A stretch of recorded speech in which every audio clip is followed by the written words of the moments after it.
The measles vaccine comes in powder form. Look, it's a powder. It has no liquid. It's completely sealed and I'm going to dilute it. We need more. From 1 to 10. Do you guys think it's okay to inject that into a little kid? Look, it's the measles one they're giving now. This is going to become something huge. It's going to go. All the little dots. We have another one over there. For example, all of that is going to start joining together and it becomes like a ball. All these materials go to the heart, to the kidneys, the liver, the brain. They go to the electrical organs.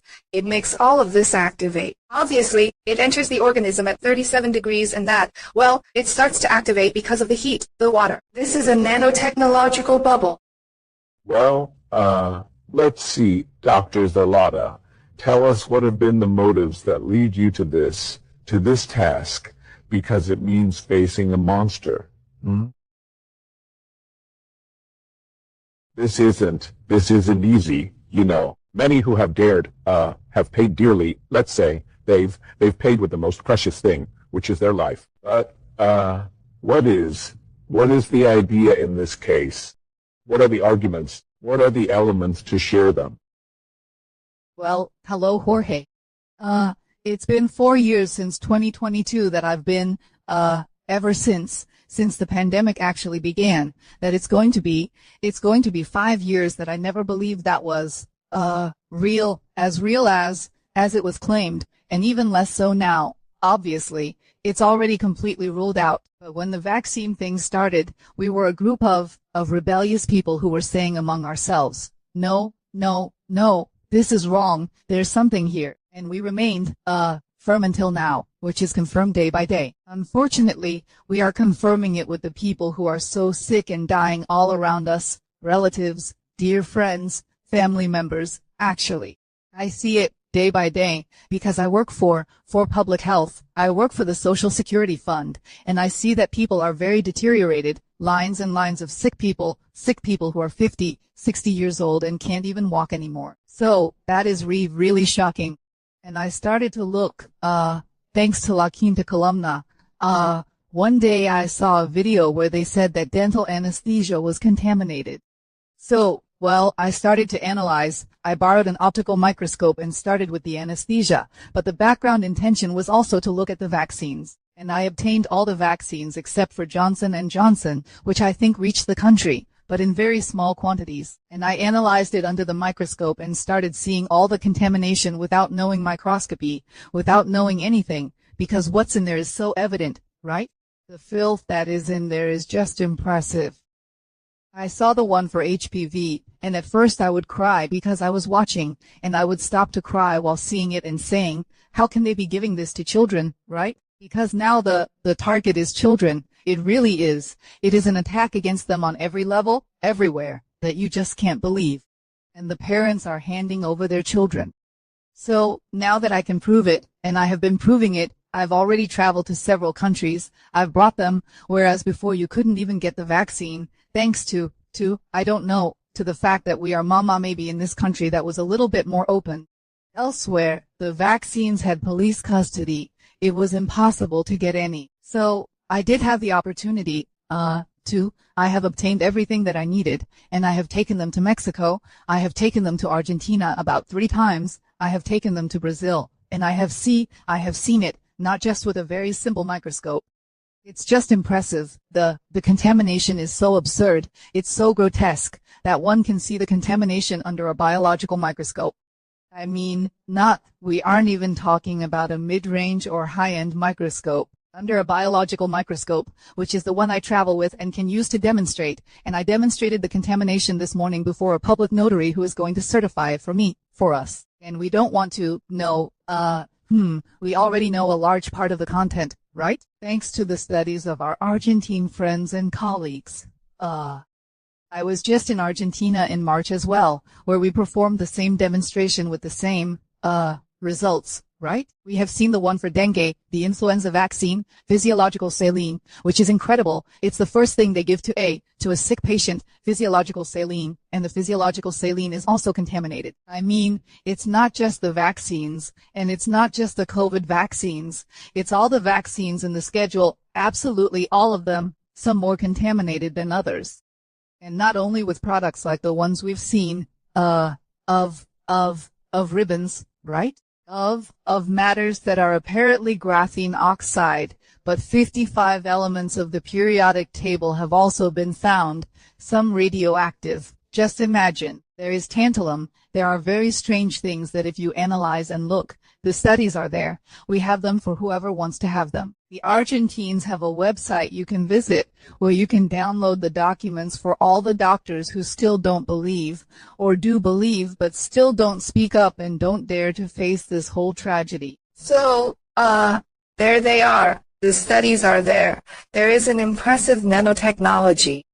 Tomorrow we will have a second part of the investigation where we will see the self-assembly of these materials. So, it's not just those little spots. Those little spots turn into things that are truly chilling. And it is there.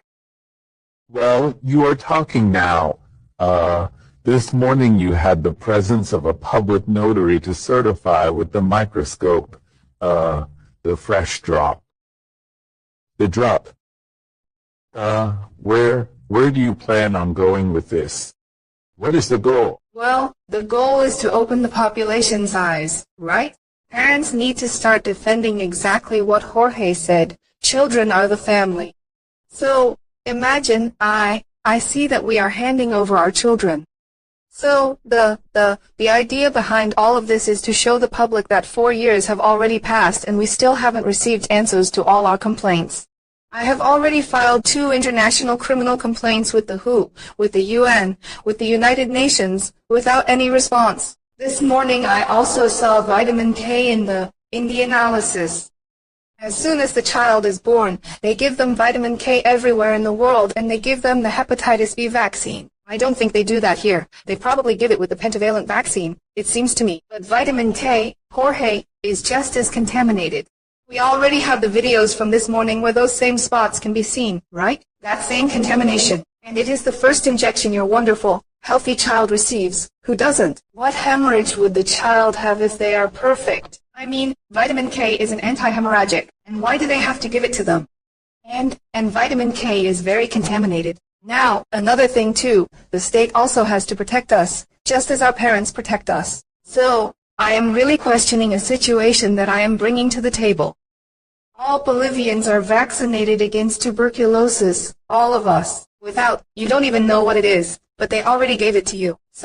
I would like for some doctor who could come someday or someone from health services to tell me why 70% of Bolivians have tuberculosis. I mean, what is the logic in that? If you are protected, how is it 70%? It is extremely high. I see tuberculosis patients at the National Health Fund, lines upon lines. There are little ones 2 or 3 months old with tuberculosis. How is that possible? So, isn't it what we are doing wrong? Isn't it that we ourselves are doing it? There is the answer. You don't need to be a wise person to see that we are the ones injecting something that is harming all of humanity. There is, regarding this topic, which keeps me up at night, it terrifies me, because now there is a vaccination plan even in schools. 70-something vaccines, right? So, and curiously enough, 1 million measles vaccines arrive, donated by the Venezuelan government. Brazil too. And other governments, right? I mean, it's like they say, if the charity is too generous, even the saint gets suspicious. There's a video of the Venezuelan president where he says he isn't going to give just any vaccine to his people and that he's going to know. And I think they gave them the Sputnik or something like that. He himself says, I am not going to give my people just any vaccine. And now, he happens to gift us Bolivians the measles one. And we accept it as if they were doing us a huge favor. Why don't they analyze it? Right. Everyone has to do what they have to do. Everyone has to fulfill what life assigns to them at that moment. So, I believe I'm doing my part. Whoever wants to listen, let them listen. It's not to stir up any controversy in any way. But yes, there's a lot to investigate, to cross-reference. And it's not difficult, is it? It's not complicated. You have to grab a microscope and have the bare minimum elements to know what it is about and start comparing. So, well, I thank you, Dr. Fernando. I thank you for having come today, and also I congratulate you for daring to step up and face it, because it is much easier to just turn around. It is much easier to go where everyone else is going, even if it leads to the slaughter. The sad thing is, our system, right? We have won a lawsuit against the mayor of La Paz so that vaccines would not be mandatory because he wanted to force us. And we see now that with such arrogance they are forcing people to get vaccinated against measles. So, we don't learn, do we? We are still doing the same thing. And the worst part is that both mayors and others believe they are doing it right. Exactly.